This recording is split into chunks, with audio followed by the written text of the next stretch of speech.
Bible workers? Before it's 55, now going down to 35. So I would like to ask, what is your policy?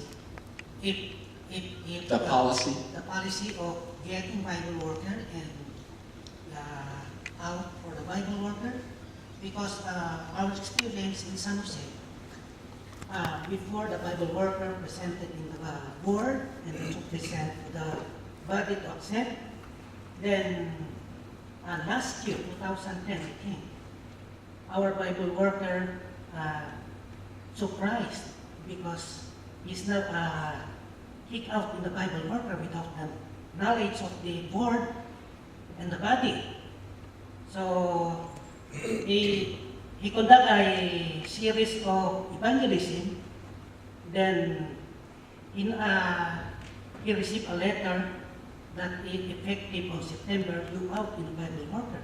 But he's still in the church, but the church, there's no warning or telling, the pastor not telling to the board.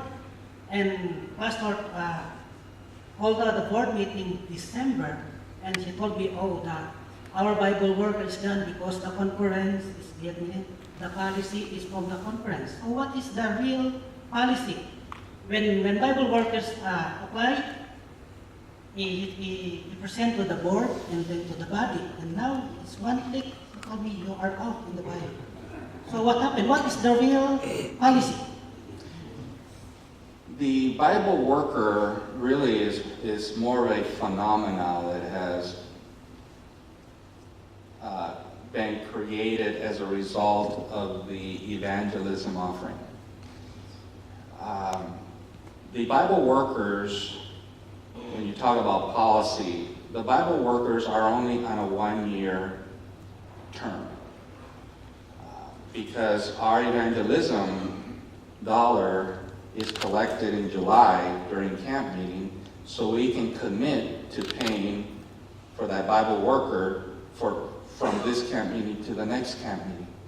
But if the camp meeting evangelism dollar goes down, then programs and ministries and Bible workers, then something's got to give. You see, we don't have the money to pay it.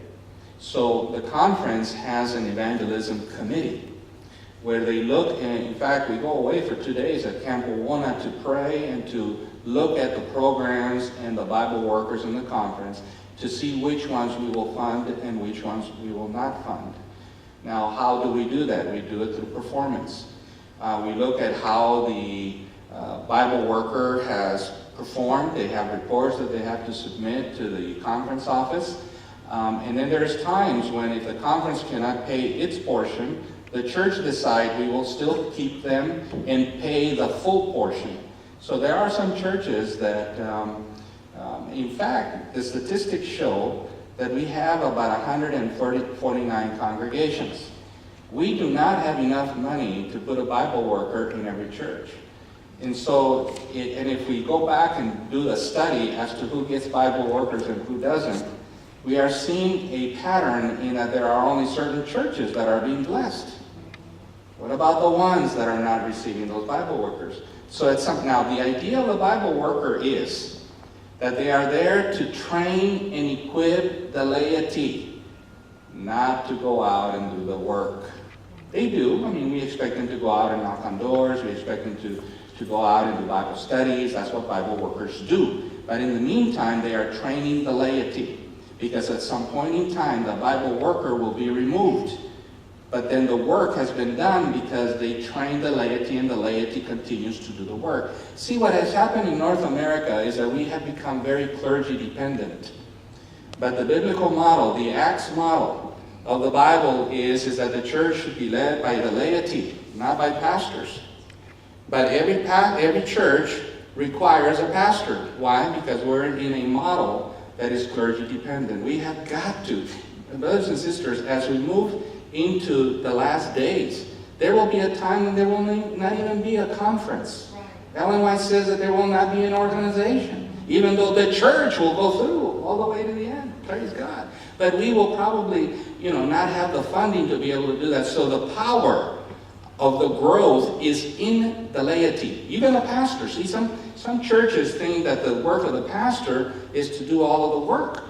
The pastor really is there to train and equip and administer the training and the equipping of the laity so that they can do the work. But if the pastor was to do all the work, a person can do adequately maybe 10 Bible studies. A pastor can do 10 Bible studies, all right? If that's what he was doing. Plus doing sermons and do everything else that they do. But if they do that, they are not doing their job as a pastor. What they need to do is train and equip the laity, because if you have 100 members and now each one does 10, how many Bible studies is that? Do you see what I'm saying? So, in what's happening also, brother, is that in some cases, not all of them, where we have a Bible worker and a pastor, the work of the laity goes down. Oh no, that's the job of the pastor. Oh no, that's the job of the Bible worker. And so we begin now to misuse what they were there for, which is to train and equip. So when the Bible worker is removed, now there's a huge vacuum. But if the proper work was done, there should not be a vacuum, because that vacuum then is filled by the laity.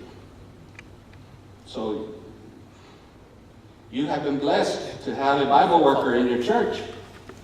And out of the 149 churches, only 55, now only 35, do the math. There are many other churches that are not having that blessing. Yes, brother.